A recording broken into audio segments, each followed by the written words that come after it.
Hello ನಮಸ್ಕಾರ, ನೀವು ನೋಡ್ತಾ ಇದ್ದೀರಾ ಏಷ್ಯಾನೆಟ್ ಸುವರ್ಣ ನ್ಯೂಸ್ನ ಟ್ರೆಂಡಿಂಗ್ ಎಟ್ 10. ನಾನು ರಕ್ಷತ್ ಶೆಟ್ಟಿ. ನಿನ್ನೆ ಕೇಂದ್ರ ಸರ್ಕಾರ ಪೆಟ್ರೋಲ್ ಮತ್ತು ಡೀಸೆಲ್ನ ದರವನ್ನು ಏರಿಕೆ ಮಾಡಿತು. ಅದಾದ ಬೆನ್ನಿಗೆ ಅದರ ಪರಿಣಾಮಗಳು ಗೋಚರಿಸುವುದಕ್ಕೆ ಈಗ ಶುರುವಾಗಿದೆ. ಪೆಟ್ರೋಲ್ ಡೀಸೆಲ್ ದರ ಜಾಸ್ತಿ ಮಾಡಿದ ಬೆನ್ನಿಗೆ ದಿನಬಳಕೆ ವಸ್ತುಗಳ ಜೊತೆಗೆ ದಿನನಿತ್ಯ ನಾವು ಬಳಸುವಂಥ ಸೇವೆಗಳ ದರವೂ ಕೂಡ ಜಾಸ್ತಿಯಾಗುವಂಥ ಮುನ್ಸೂಚನೆ ಕಾಣ್ತಾ ಇರುತ್ತೆ. ನಿನ್ನೆ ಸರ್ಕಾರ ನಿರ್ಧಾರವನ್ನು ತೆಗೆದುಕೊಂಡ ಬೆನ್ನಿಗೆ ಪೆಟ್ರೋಲ್ ಡೀಸೆಲ್ನ ದರ ಏರಿಕೆಯಾದ ಬೆನ್ನಿಗೆ ಕರ್ನಾಟಕದಲ್ಲಿ ಖಾಸಗಿ ಬಸ್ಸುಗಳ ದರ ಏರಿಕೆಯ ನಿರ್ಧಾರವನ್ನು ಕೂಡ ತೆಗೆದುಕೊಳ್ಳಲಾಯಿತು. 10ರಿಂದ 30% ದರ ಏರಿಕೆಯ ನಿರ್ಧಾರ ಈಗ ಅಧಿಕೃತವಾಗಿದೆ. ದೂರದ ಊರಿಗೆ ಹೋಗುವಂಥ ಖಾಸಗಿ ಬಸ್ಸುಗಳು 30% ತಮ್ಮ ದರವನ್ನು, ಟಿಕೆಟ್ ದರವನ್ನು ಹೆಚ್ಚಿಸಿಕೊಂಡಿದ್ದಾವೆ. ಇದು ಇಲ್ಲಿಗೆ ಸೀಮಿತವಾಗೋದಿಲ್ಲ. ಇದರ ಆಚೆಗೆ ಬೇರೆ ಬೇರೆ ವಸ್ತುಗಳ ದರವೂ ಕೂಡ ಏರಿಕೆಯಾಗೋದು ಖಚಿತವಾಗ್ತಾ ಇದೆ. ಇನ್ನು ನಿನ್ನೆಯಿಂದಲೂ ಕೂಡ ನಾವು ಜನರನ್ನ ಮಾತನಾಡಿಸ್ತಾನೆ ಇದ್ದೀವಿ. ಜನರನ್ನ ಮಾತನಾಡಿಸಿದಾಗ 2 ಅಭಿಪ್ರಾಯಗಳು ಬರ್ತಾ ಇದ್ದಾವೆ. ಒಂದು, ಸರ್ಕಾರ ಯಾಕೆ ಜಾಸ್ತಿ ಮಾಡ್ತು, ನಮಗೆ ಯಾಕೆ ಕಷ್ಟ ಕೊಡ್ತು, ನಾವು ಆಲ್ರೆಡಿ ಕಷ್ಟದಲ್ಲಿದ್ದೀವಿ, ಈಗ ಮತ್ತೆ ದರ ಏರಿಕೆ ಮಾಡಿರೋದ್ರಿಂದ ನಾವು ಬದುಕೋದು ಹೇಗೆ ಅನ್ನುವಂಥ ಅಭಿಪ್ರಾಯ, ಆಕ್ರೋಶ. ಮತ್ತೊಂದು ಕಡೆಯಲ್ಲಿ ಇನ್ನೊಂದು ಅಭಿಪ್ರಾಯ ಇರೋದು, ಸರ್ಕಾರ ಲಾಭದ ಉದ್ದೇಶದಿಂದ ಜಾಸ್ತಿ ಮಾಡಿದ್ದಲ್ಲ, ಸರ್ಕಾರಕ್ಕೆ ದರ ಏರಿಕೆ ಮಾಡದೆ ಬೇರೆ ದಾರಿ ಇರಲಿಲ್ಲ. ಜಾಗತಿಕ ಮಟ್ಟದಲ್ಲಾಗಿರುವಂಥ ಸಮಸ್ಯೆಗೆ ನರೇಂದ್ರ ಮೋದಿ ಏನು ಮಾಡೋದಕ್ಕೆ ಸಾಧ್ಯ ಇದೆ? ಜಾಸ್ತಿ ಮಾಡೋದು ಲಾಭದ ಉದ್ದೇಶದಿಂದಲ್ಲ, ಅನಿವಾರ್ಯ ಪರಿಸ್ಥಿತಿಯ ಕಾರಣಕ್ಕಾಗಿ ಜಾಸ್ತಿ ಆಗಿದೆ, ನಾವು ಅಡ್ಜಸ್ಟ್ ಮಾಡ್ಕೋಬೇಕು ಅನ್ನುವಂಥ 2ನೇ ಅಭಿಪ್ರಾಯ. ಈ 2 ಅಭಿಪ್ರಾಯಗಳ ಮಧ್ಯೆ ಜನರ ಭಾವನೆಗಳು ಕ್ರಿಯೇಟ್ ಆಗ್ತಾ ಇದ್ದಾವೆ. ನಾವು ನಿಮಗೂ ನಿಮ್ಮ ಅಭಿಪ್ರಾಯವನ್ನು ಹೇಳೋದಕ್ಕೆ ಅವಕಾಶವನ್ನು ಮಾಡಿಕೊಡ್ತೀವಿ. ಈ ಕಾರ್ಯಕ್ರಮದ ಮುಖಾಂತರ ಏನು ಹೇಳ್ತೀರಿ, ನಿಮ್ಮ ಒಪಿನಿಯನ್ ಏನು ದರ ಏರಿಕೆಗೆ ಸಂಬಂಧಿಸಿದಂತೆ ಅನ್ನೋದಕ್ಕೆ ನಿಮಗೆ ಅವಕಾಶವನ್ನು ಮಾಡಿಕೊಡ್ತೀವಿ. ಮಧ್ಯಪ್ರಾಚ್ಯ ಯುದ್ಧದ ಬಳಿಕ ದರ ಏರಿಕೆ ಜಾಸ್ತಿ, ಒಂದರ ಹಿಂದೆ ಒಂದರಂತ ಆಗ್ತಾ ಇದೆ. ಕಚ್ಚಾ ತೈಲದ ಸಮಸ್ಯೆ, ಅಂತಾರಾಷ್ಟ್ರೀಯ ಸಮಸ್ಯೆ, ಅದಕ್ಕೆ ಬೆಸೆದುಕೊಂಡಿರುವಂಥ ಸಮಸ್ಯೆ ದೇಶದಲ್ಲಾಗಿರೋದು ಈಗ ಪೆಟ್ರೋಲ್ ಡೀಸೆಲ್ನ ದರ. ಮೊದಲ ಹಂತದಲ್ಲಿ ಸರ್ಕಾರ ಜಾಸ್ತಿ ಮಾಡಿದ್ದು ಕಮರ್ಷಿಯಲ್ ಗ್ಯಾಸ್ ಸಿಲಿಂಡರ್ 991 ರೂಪಾಯಿ ಜಾಸ್ತಿ ಆಯಿತು. ಪ್ರೀವಿಯಸ್ ಏರಿಕೆ ಅಂದರೆ ಮೇ ಮೊದಲ ವಾರದಲ್ಲಿ ಮೊದಲ ದಿನ ಜಾಸ್ತಿ ಮಾಡಿದ್ರು. ಅದಾದ ನಂತರ ಚಿನ್ನದ ಮೇಲಿನ ಅಬಕಾರಿ ಸುಂಕವನ್ನು ಹೆಚ್ಚಿಸಲಾಯಿತು, ಚಿನ್ನದ ದರ ಜಾಸ್ತಿ ಆಯಿತು. ನಿನ್ನೆಯಿಂದ ಮತ್ತೆ ಕಮ್ಮಿ ಆಗ್ತಾ ಇದೆ. ಅದು ಅಂತಾರಾಷ್ಟ್ರೀಯ ಮಾರುಕಟ್ಟೆಗೆ ಸಂಬಂಧಿಸಿದಂತೆ ಒಂದು 500 ರೂಪಾಯಿ ನಿನ್ನೆಯಿಂದ ಕಡಿಮೆಯಾಗಿದೆ. ಆಸುಪಾಸು 500ರ ಆಸುಪಾಸಲ್ಲಿ ಚಿನ್ನದ ದರ ಕಡಿಮೆಯಾಗಿದೆ. ಬಟ್ ಸರ್ಕಾರ ಅಬಕಾರಿ ಸುಂಕವನ್ನು ಹೆಚ್ಚಿಸಿದೆ. 6% ಇದ್ದಿದ್ದು 15% ಅಬಕಾರಿ ಸುಂಕ, ಇಂಪೋರ್ಟ್ ಡ್ಯೂಟಿ, ಕಸ್ಟಮ್ ಡ್ಯೂಟಿ ಜಾಸ್ತಿ ಮಾಡಿದ್ದಾರೆ. ಅದಾದ ಕೂಡಲೇ ಮತ್ತೊಂದು ಬೆಲೆ ಏರಿಕೆಯ ಬಿಸಿ ತಟ್ಟಿದ್ದು ನಿನ್ನೆ. ಅದು ಪೆಟ್ರೋಲ್ ಡೀಸೆಲ್ನ ದರವನ್ನು 3 ರೂಪಾಯಿ ಜಾಸ್ತಿ ಮಾಡಿದೆ. ಪೆಟ್ರೋಲ್ನ ದರ 3 ರೂಪಾಯಿ, ಡೀಸೆಲ್ನ ದರ 3 ಚಿಲ್ಲರೆ ರೂಪಾಯಿಗಳು ಜಾಸ್ತಿ ಆಯಿತು. ಪರ್ಸೆಂಟೇಜ್ ಅಲ್ಲಿ ನಾನು ಹೇಳಬೇಕು ಅಂತಂದ್ರೆ ಪೆಟ್ರೋಲ್ನ ದರ 3% ಜಾಸ್ತಿ ಆಯಿತು, ಡೀಸೆಲ್ನ ದರ 3.5% ಜಾಸ್ತಿ ಆಯಿತು. ಪರ್ಸೆಂಟೇಜ್ ಅಲ್ಲಿ ನಾನು ಹೇಳ್ತಾ ಇರೋದು ಅಂದ್ರೆ ಪ್ರೀವಿಯಸ್ ದರಕ್ಕೂ ಈಗಿನ ದರಕ್ಕೂ ಪರ್ಸೆಂಟೇಜ್ ಅಲ್ಲಿ ಎಷ್ಟು ಜಾಸ್ತಿ ಆಯಿತು? 3% ಪೆಟ್ರೋಲ್ಗೆ, 3.5% ಡೀಸೆಲ್ಗೆ ಜಾಸ್ತಿ ಆಯಿತು. ಈ ಪರ್ಸೆಂಟೇಜ್ ಯಾಕೆ ಹೇಳ್ತಾ ಇದ್ದೀನಿ ಅಂತಂದ್ರೆ ನಮ್ಮ ಸ್ಕ್ರೀನಲ್ಲಿ ನೀವು ಸ್ವಲ್ಪ ಹೊತ್ತಲ್ಲಿ ನೋಡೋದಕ್ಕೆ ಅವಕಾಶ ಇದೆ. ಯಾವ ದೇಶದಲ್ಲಿ, ಜಗತ್ತಿನ ಯಾವ ದೇಶದಲ್ಲಿ ಎಷ್ಟೆಷ್ಟು ಪರ್ಸೆಂಟ್ ಜಾಸ್ತಿ ಆಯಿತು ಯುದ್ಧದ ನಂತರ ದರ ಅಂತ ನೋಡ್ತಾ ಇದ್ದೀರಿ. ಇದರಲ್ಲಿ ಮುಂದುವರಿದ ದೇಶಗಳಿದ್ದಾವೆ, ಪಾಕಿಸ್ತಾನದಂಥ ಬಿಕಾರಿ ದೇಶವೂ ಇದೆ, ಬಾಂಗ್ಲಾದೇಶದಂಥ ಭಿಕ್ಷಾಪಾತ್ರೆ ಹಿಡಿದಿರುವಂಥ ದೇಶವೂ ಇದೆ. ಸೊ ಅಲ್ಲಿ ಎಷ್ಟೆಷ್ಟು ಜಾಸ್ತಿ ಆಗಿದೆ ಅಂತ ಅದರಲ್ಲಿ ಗಮನಿಸಬೇಕಾದಂಥ ಒಂದು ವಿಚಾರ ಇದೆ. ಅಮೆರಿಕಾದಂಥ ದೇಶ, ಅಮೆರಿಕ ಆಯಿಲ್ ಪ್ರೊಡ್ಯೂಸ್ ಮಾಡುವಂಥ ದೇಶ, ಅಂಥ ದೇಶದಲ್ಲಿ 40%ನಷ್ಟು ಜಾಸ್ತಿ ಆಗಿದೆ. ಅಮೆರಿಕಾದಲ್ಲಿ 44% ಪೆಟ್ರೋಲಿಗೂ 48% ಡೀಸೆಲಿಗೂ ಏರಿಕೆಯಾಗಿರೋದು ವಾಸ್ತವ. ಇದರ ಜೊತೆಗೆ ಬೇರೆ ಬೇರೆ ದೇಶಗಳನ್ನು ನೀವು ನೋಡಬಹುದು. ಕೆನಡಾ, ಚೀನಾದಲ್ಲಿ 21%, ಡೀಸೆಲ್ಗೆ 23%. ಯುದ್ಧದ ನಂತರ ಏರಿಕೆಯಾಗಿರೋದು ಪರ್ಸೆಂಟೇಜ್. ಅದು ಭಾರತದಲ್ಲಿ ಎಷ್ಟಾಗಿದೆ?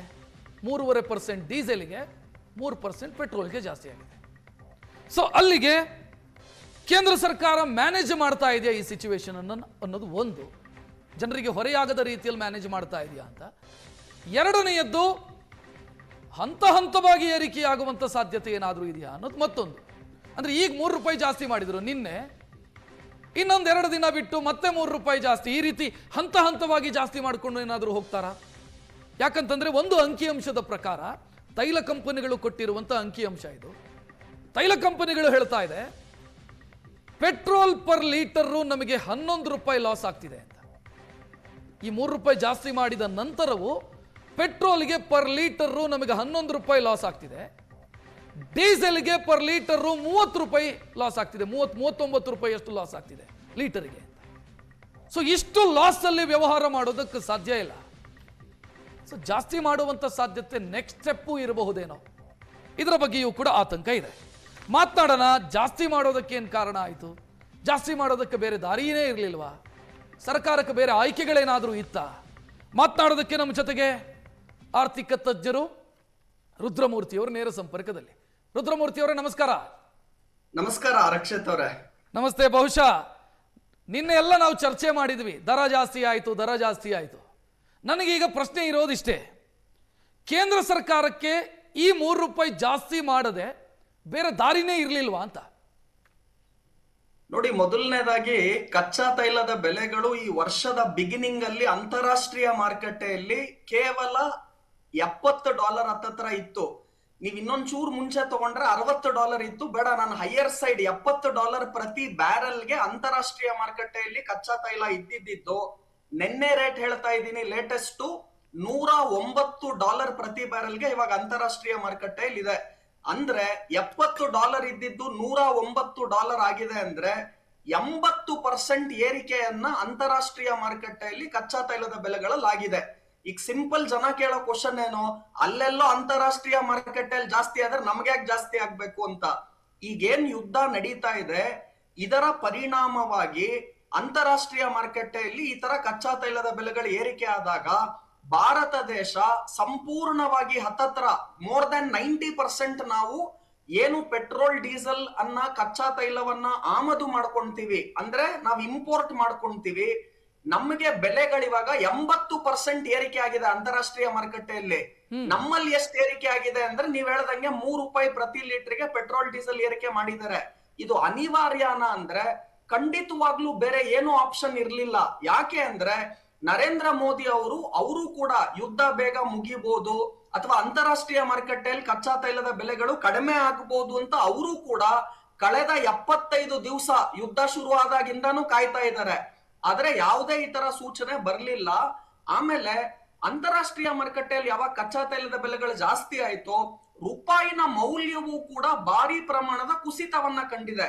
ಲೇಟೆಸ್ಟ್ ರೇಟ್ ಇವಾಗ $1ಗೆ ₹96 ಆಗಿದೆ. ದಾಖಲೆ ಪ್ರಮಾಣದ ಕುಸಿತ ಇದು.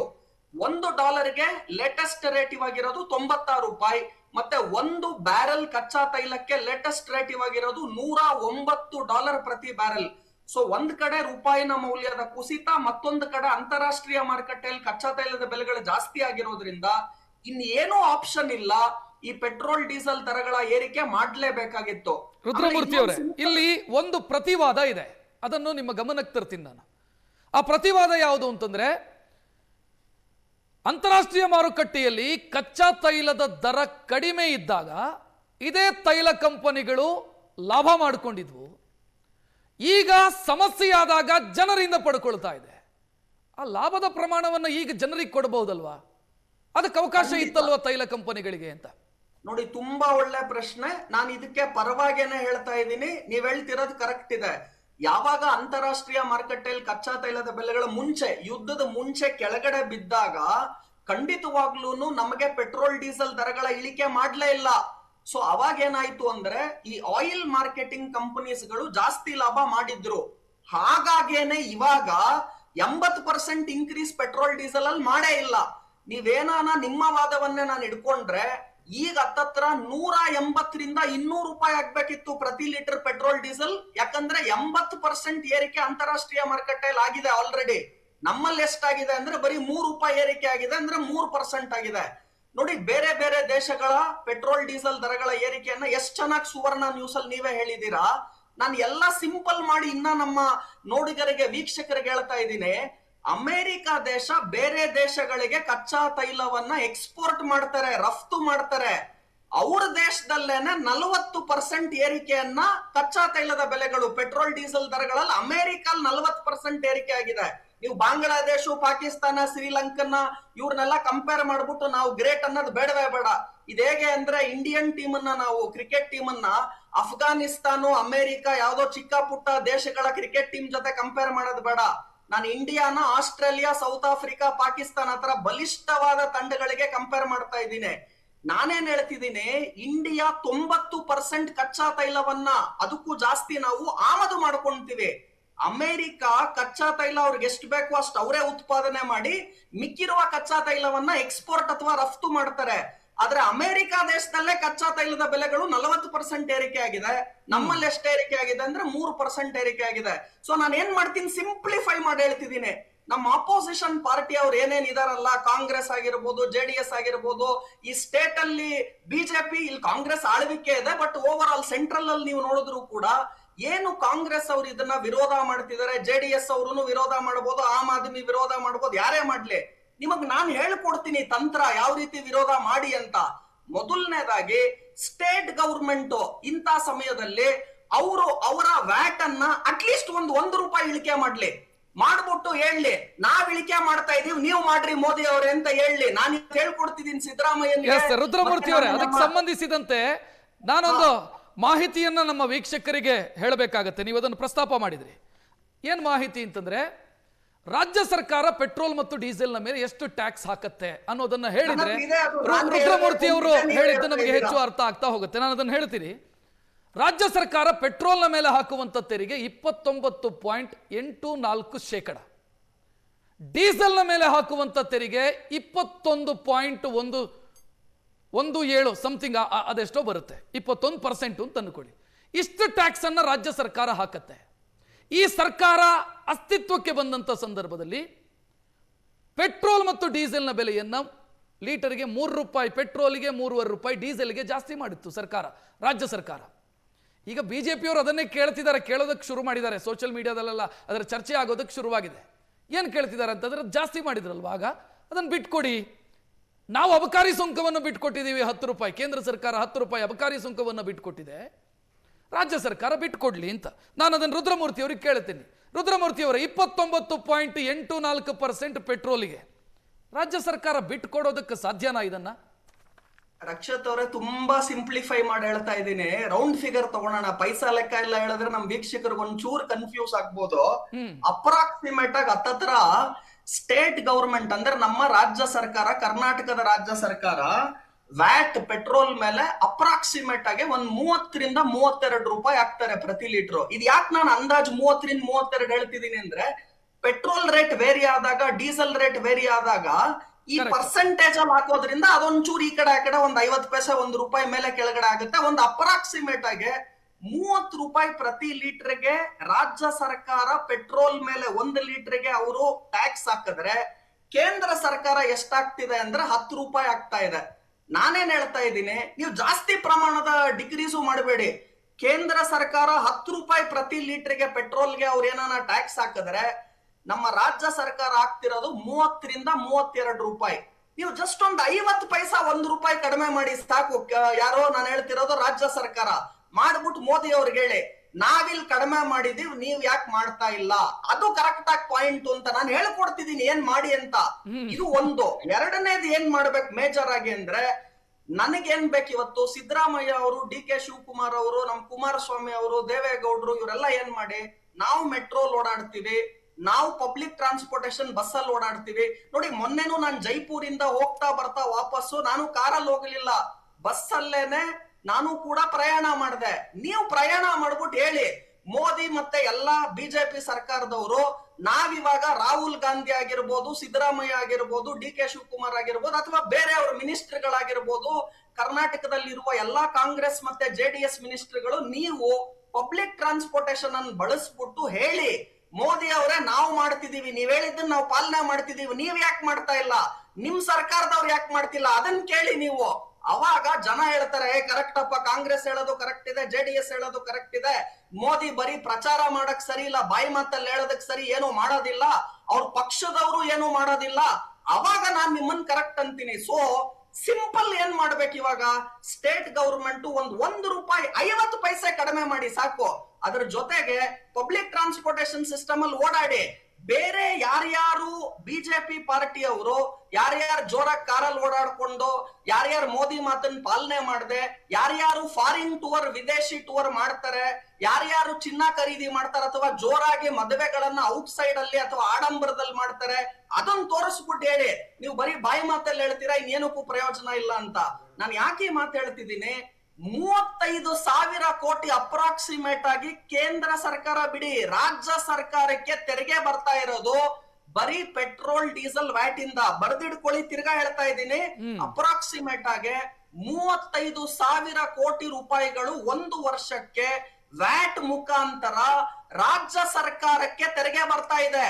ಕಡಿಮೆ ನೀವೇನ ಪೆಟ್ರೋಲ್ ಡೀಸೆಲ್ ರೇಟ್ ಅಲ್ಲಿ ವ್ಯಾಟ್ ಕಡಿಮೆ ಮಾಡ್ಬಿಟ್ರೆ ಖಂಡಿತ ರಾಜ್ಯ ಸರ್ಕಾರಕ್ಕೂ ತೊಂದರೆ ಆಗುತ್ತೆ. ನೀವು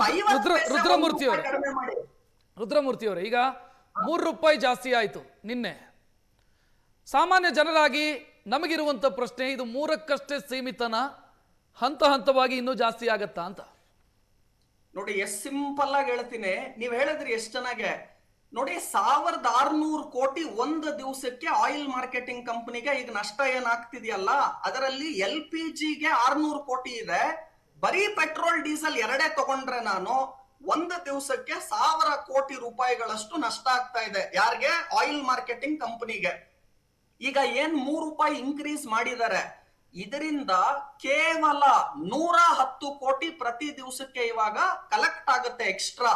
ಅಂದ್ರೆ ಇನ್ನ ಹತ್ತತ್ರ 900 ಕೋಟಿ ರೂಪಾಯಿ. ನಾನು ಬರೀ ಪೆಟ್ರೋಲ್ ಡೀಸೆಲ್ ಹೇಳ್ತಿದ್ದೀನಿ, LPG ತಗೊಂಡೇ ಇಲ್ಲ. ಬರೀ ಪೆಟ್ರೋಲ್ ಡೀಸೆಲ್ ತಗೊಂಡ್ರೆ 1000 ಕೋಟಿ ಪ್ರತಿ ದಿವಸಕ್ಕೆ ನಷ್ಟ ಆಗ್ತಾ ಇತ್ತು. ಇವಾಗ ಈಗೇನ್ 3 ರೂಪಾಯಿ ಇನ್ಕ್ರೀಸ್ ಮಾಡಿದರೆ ಇದರಿಂದ 110 ಕೋಟಿ ರಿಕವರಿ ಆಗತ್ತೆ. ಅಂದ್ರೆ ಇನ್ನ 1000 ಮೈನಸ್ 110 ಇನ್ನ 890 ಕೋಟಿ ಪ್ರತಿ ದಿವಸ ನಷ್ಟ ಇನ್ನ ಆಗ್ತಾ ಇದೆ. ಸೊ ನಾನು ಏನ್ ಹೇಳ್ತಾ ಇದ್ದೀನಿ ಸಿಂಪಲ್ ಆಗಂದ್ರೆ, ನೀವ್ ಇಡೀ 1000 ಕೋಟಿ ಪ್ರತಿ ದಿವಸದ ನಷ್ಟ ಏನ್ ಪೆಟ್ರೋಲ್ ಡೀಸೆಲ್ ಇಂದ ಆಗ್ತಾ ಇದೆ ಅದನ್ನ ರಿಕವರ್ ಮಾಡಬೇಕು ಅಂದ್ರೆ ಹತ್ತತ್ರ 20 ರಿಂದ 25 ರೂಪಾಯಿ ಇನ್ಕ್ರೀಸ್ ಮಾಡಬೇಕಿತ್ತು. ಅದನ್ನ ಮಾಡಿಲ್ಲ. ಅವ್ರು ಮಾಡಿರೋದು ಬರೀ 3 ರೂಪಾಯಿ. ಅಂದ್ರೆ ಇನ್ನ 3 ರೂಪಾಯಿ ಇನ್ಕ್ರೀಸ್ ಆದ ನಂತರವೂ ಕೂಡ 890 ಕೋಟಿ ಪೆಟ್ರೋಲ್ ಡೀಸೆಲ್ ಇಂದ ಪ್ರತಿ ದಿವಸ ಇವಾಗ್ಲೂ ಕೂಡ ಏರಿಕೆ ಆದ್ಮೇಲೆ ಕೂಡ ನಷ್ಟ ಆಗ್ತಾ ಇದೆ. ಸೊ ಹಾಗಾಗಿ ನನ್ನ ನಿರೀಕ್ಷೆ ಇದ್ದಿದ್ದು ಅಟ್ಲೀಸ್ಟ್ 10 ರೂಪಾಯಿ ಆದ್ರೂ ಇನ್ಕ್ರೀಸ್ ಮಾಡ್ತಾರೆ ಪೆಟ್ರೋಲ್ ಡೀಸೆಲ್ ಅಲ್ಲಿ ಅಂತ. ಬರೀ ನಂದಲ್ಲ, ಇಡೀ ದೇಶದಲ್ಲಿ ಎಲ್ಲರ ನಿರೀಕ್ಷೆ ಆಗಿತ್ತು.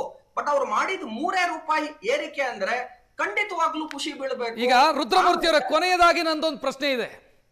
ಈ ಸಮಸ್ಯೆ ಬಗೆಹರಿಬೇಕು ಅಂತಾದ್ರೆ ಜಾಗತಿಕ ಮಟ್ಟದ ಸಮಸ್ಯೆಯು ಬಗೆಹರಿಬೇಕು. ಅಲ್ಲಿಯವರೆಗೂ ಕೂಡ ನಾವು ಇದನ್ನ ಅಡ್ಜಸ್ಟ್ ಮಾಡ್ಕೊಂಡು ಹೋಗಬೇಕಾದಂತ ಸ್ಥಿತಿ ಇದೆ.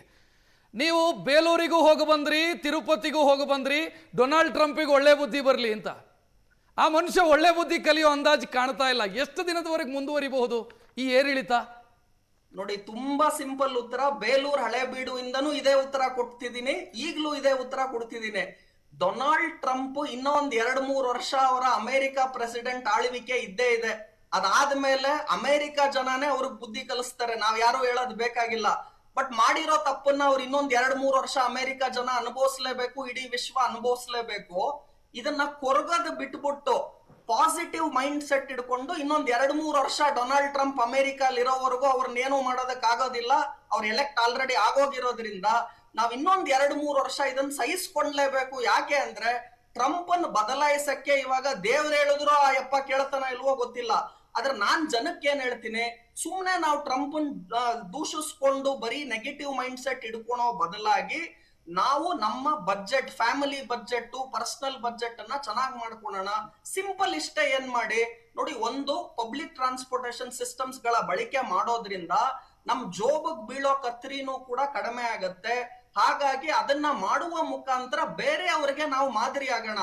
ಈಗ ಮೋದಿ ಮಾಡ್ತಾರೋ, ಸಿದ್ದರಾಮಯ್ಯ ಮಾಡ್ತಾರೋ, ಕುಮಾರಸ್ವಾಮಿ ಮಾಡ್ತಾರೋ ಬಿಟ್ಬಿಟ್ಟು ಅಟ್ಲೀಸ್ಟ್ ನಾವು ಪಾಲನೆ ಮಾಡೋಣ. ಒಂದು ಅಳಿಲ ಸೇವೆ ಅನ್ಕೊಂಡು ಸಾಮಾನ್ಯ ಜನ ಈ ಕಾರ್ಯಕ್ರಮ ಸುವರ್ಣ ನ್ಯೂಸ್ ಅಲ್ಲಿ ಯಾರ್ಯಾರು ನೋಡ್ತಿದ್ದೀರಾ ಪಬ್ಲಿಕ್ ಟ್ರಾನ್ಸ್ಪೋರ್ಟೇಷನ್ ಸಿಸ್ಟಮ್ಸ್ ಗಳನ್ನ ಜಾಸ್ತಿ ಬಳಸೋಣ. ಒಂದು. ಎರಡನೇದು, ಚಿನ್ನ ಬೆಳ್ಳಿ ರೇಟ್ ಆಲ್ರೆಡಿ ಗಗನಕ್ಕೆ ಏರೋಗಿದೆ. ಇಂಥ ಸಮಯದಲ್ಲಿ ಅದನ್ನ ಖರೀದಿ ಮಾಡಿ ಹೂಡಿಕೆ ಮಾಡೋ ಬದಲಾಗಿ ಪರ್ಯಾಯವಾಗಿ ಬ್ಯಾಂಕ್ ಡೆಪಾಸಿಟ್ ಗಳಿದೆ, ಪೋಸ್ಟ್ ಆಫೀಸ್ ಡೆಪಾಸಿಟ್ ಇದೆ, ಮ್ಯೂಚುವಲ್ ಫಂಡ್ ಶೇರ್ಸ್ ಗಳಿದೆ, ಈ ತರ ಬೇರೆ ಕಡೆ ಇನ್ವೆಸ್ಟ್ಮೆಂಟ್ಸ್ ಗಳನ್ನ ಇನ್ನೊಂದು 6 ತಿಂಗಳು 1 ವರ್ಷ ಮುಂದೂಡಿ.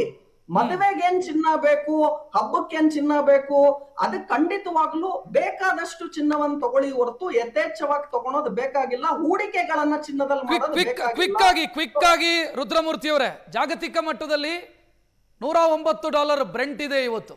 ಇದು ಇನ್ನೂ ಜಾಸ್ತಿ ಆಗತ್ತಾ, ಹೆಂಗೆ ಮೇಲಕ್ಕೆ ಹೋಗುತ್ತಾ ಇದು? ನನ್ನ ಪ್ರಕಾರ ಇದೊಂದು 125, 130 ಹತ್ತತ್ರ ಹೋಗುವ ಸಾಧ್ಯತೆ ಇದೆ. ಯುದ್ಧ ಬೇಗ ನಿಂತರೂ ಕೂಡ $60 ವಾಪಸ್ ಬರೋದಿಲ್ಲ ಬ್ರೆಂಟ್ ಕ್ರೂಡು. ಸೊ $80-90 ಆವರೇಜ್ ಆಗಿ ಆ ಲೆವೆಲ್ಸ್ ಗೆ ಕೆಳಗಡೆ ಬಂದ್ರು ಯುದ್ಧ ಮುಗಿದಾದ ನಂತರ ವಾಪಸ್ $60 ಬರಲ್ಲ, $80-90 ಆವರೇಜ್ ಗೆ ಬಂದು ನಿಂತ್ಕೋಬಹುದು. ಸೊ ಹಾಗಾಗಿ ನಾವು ಪಾಸಿಟಿವ್ ಆಗಿ ಇದಕ್ಕೆ ಪ್ರಿಪೇರ್ ಆಗೋಣ ಅಂತ ಹೇಳ್ತಿದೀನಿ. ಆಮೇಲೆ ಇಡೀ ವಿಶ್ವಕ್ಕೆ ಇದು ಬಂದಿರುವಂತಹ ಪ್ರಾಬ್ಲಮ್ ಇಂಡಿಯಾಗ್ ಮಾತ್ರ ಅಲ್ಲ, ಆದ್ರೆ ಇಡೀ ವಿಶ್ವದಲ್ಲಿ ಹೈಯೆಸ್ಟ್ ಗ್ರೋತ್ ರೇಟ್ ಇವತ್ತು ಇಂಡಿಯಾಲಿದೆ. ಇಡೀ ವಿಶ್ವದಲ್ಲಿ ಲೋಯೆಸ್ಟ್ ಪೆಟ್ರೋಲ್ ಡೀಸೆಲ್ ದರಗಳ ಏರಿಕೆ ಮಾಡಿರೋದು ಯಾರು ಅಂದ್ರೆ ಇಂಡಿಯಾನೇ ಅಂತ ಹೇಳ್ತಿದ್ದೀನಿ. ಸೊ ಹಾಗಾಗಿ ರಾಜ್ಯ ಸರ್ಕಾರ, ಕೇಂದ್ರ ಸರ್ಕಾರ, ಆಪೋಸಿಷನ್, ರೂಲಿಂಗ್ ಪಾರ್ಟಿ ಇದೆಲ್ಲ ಪೊಲಿಟಿಕ್ಸ್ ಅನ್ನ ಬಿಟ್ಬಿಟ್ಟು ಎಲ್ಲರೂ ಕೂಡ ಅವ್ರ ಪೊಲಿಟಿಷಿಯನ್ಸ್ ಕೂಡ ಈ ರೂಲ್ಸ್ ಗಳನ್ನ ಫಾಲೋ ಮಾಡಿ ದೇಶಕ್ಕೆ ಒಳ್ಳೇದಾಗತ್ತೆ, ನಾಗರಿಕರು ಕೂಡ ಈ ರೂಲ್ಸ್ ಗಳನ್ನ ಫಾಲೋ ಮಾಡಿ ಅನ್ನೋದನ್ನ ಹೇಳ್ತೀನಿ. ಪಾಸಿಟಿವ್ ಮೈಂಡ್ ಸೆಟ್ ಇಟ್ಕೊಳ್ಳಿ. ಇಲ್ಲಿ ರಿಚ್ ಆದ್ರೆ ಆಮೇಲೆ ಇಲ್ಲಿ ರಿಚ್ ಆಗ್ತಿವಿ, ಇಲ್ಲೇ ರಿಚ್ ಆಗ್ಲಿಲ್ಲ ಅಂದ್ರೆ ಇಲ್ಲಿ ರಿಚ್ ಜೋಬಲ್ ಖಂಡಿತವಾಗ್ಲೂ ಆಗಲ್ಲ. ಎಸ್, ಥ್ಯಾಂಕ್ ಯು ರುದ್ರಮೂರ್ತಿ ಅವರೇ. ಸುವರ್ಣ ನ್ಯೂಸ್ ಜೊತೆಗೆ ಮಾತನಾಡಿದ್ದಕ್ಕೆ, ಎಕ್ಸ್ಪರ್ಟ್ ಜೊತೆಗೆ ಮಾತನಾಡಿದ್ದಾಯ್ತು. ಮುಂದಕ್ಕೆ ಜನರ ಅಭಿಪ್ರಾಯವನ್ನ ಕೇಳುವಂತ ಸಮಯ, ಜನರನ್ನ ಮಾತನಾಡಿಸ್ತಾ ಹೋಗೋಣ. ಥ್ಯಾಂಕ್ ಯು ರುದ್ರಮೂರ್ತಿ ಅವರೇ. ಜನ ಗುರುರಾಜ್ ಅನ್ನೋರು ಯಾದಗಿರಿಯಿಂದ ಫೋನ್ ಮಾಡಿದ್ದಾರೆ. ಗುರುರಾಜ್ ಅವರೇ ನಮಸ್ಕಾರ. ಸರ್ ನಮಸ್ತೆ. ನಮಸ್ತೆ, ಏನ್ ಹೇಳ್ತೀರಿ? ತಮ್ಮ ಒಪಿನಿಯನ್ ಏನು? ಸರ್, ಈಗ ವಾರ್ ನಡೀತಾ ಇದೆ, 2 ದೇಶದ ಮಧ್ಯೆ ವಾರ್ ನಡೀತಾ ಇದೆ. ಈ ಸಂದಿಗ್ಧ ಪರಿಸ್ಥಿತಿಯಲ್ಲಿದೆ. ಅನಿವಾರ್ಯ ಸರ್, ದೇಶದ ಜೊತೆ ನಿಲ್ಬೇಕು ಇದರಲ್ಲಿ. ಅಂದ್ರೆ ವಿರೋಧ ಪಕ್ಷಗಳು ರಾಜಕೀಯ ಮಾಡ್ತಾ ಇದ್ದಾರೆ. ಈಗ ಆಗತ್ತೆ, ತೊಂದರೆ ಆಗತ್ತೆ. ಈಗ ಮೊನ್ನೆ 10 ರೂಪಾಯಿ ಇಳಿಸಿದ್ರು ಮೋದಿ ಅವರು. ಹೌದು. ಈಗ ಇನ್ನೂ ಬೆಲೆ ಕಂಟ್ರೋಲ್ ಆಗಿದೆ. ಈ ಕೇಂದ್ರ ಸರ್ಕಾರ ಈಗ ನೀವೇ ಡಿಸ್ಪ್ಲೇ ಅಲ್ಲಿ ಬರ್ತಾ ಇತ್ತು, 30 ರೂಪಾಯಿ ಆಸುಪಾಸು ಟ್ಯಾಕ್ಸ್ ಹಾಕಿದ್ದಾರೆ. ಒಂದ್ 10 ರೂಪಾಯಿ ಕಡಿಮೆ ಮಾಡ್ಲಲ್ಲ, ಜನರಿಗೆ ಅನುಕೂಲ ಆಗತ್ತೆ. ಈಗ ಸರ್, ಈಗ ದುಡ್ಡುಗೋಸ್ಕರ ಅಲ್ವಾ ಸರ್ ಸರ್ಕಾರ ಇರೋದು? ಜನರಿಗೆ ಅನುಕೂಲ ಆಗ್ಲಿ.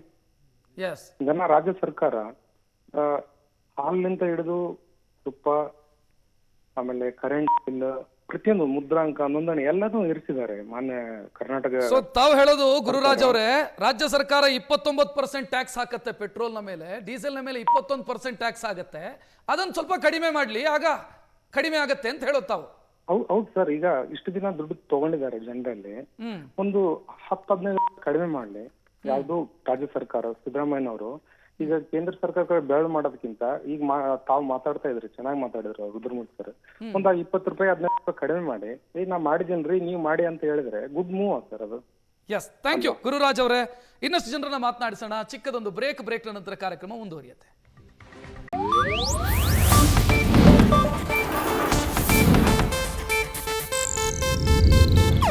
ಇದು ಏಷ್ಯಾನೆಟ್ ನ್ಯೂಸ್ ನೆಟ್ವರ್ಕ್ ಪ್ರಸ್ತುತಿ.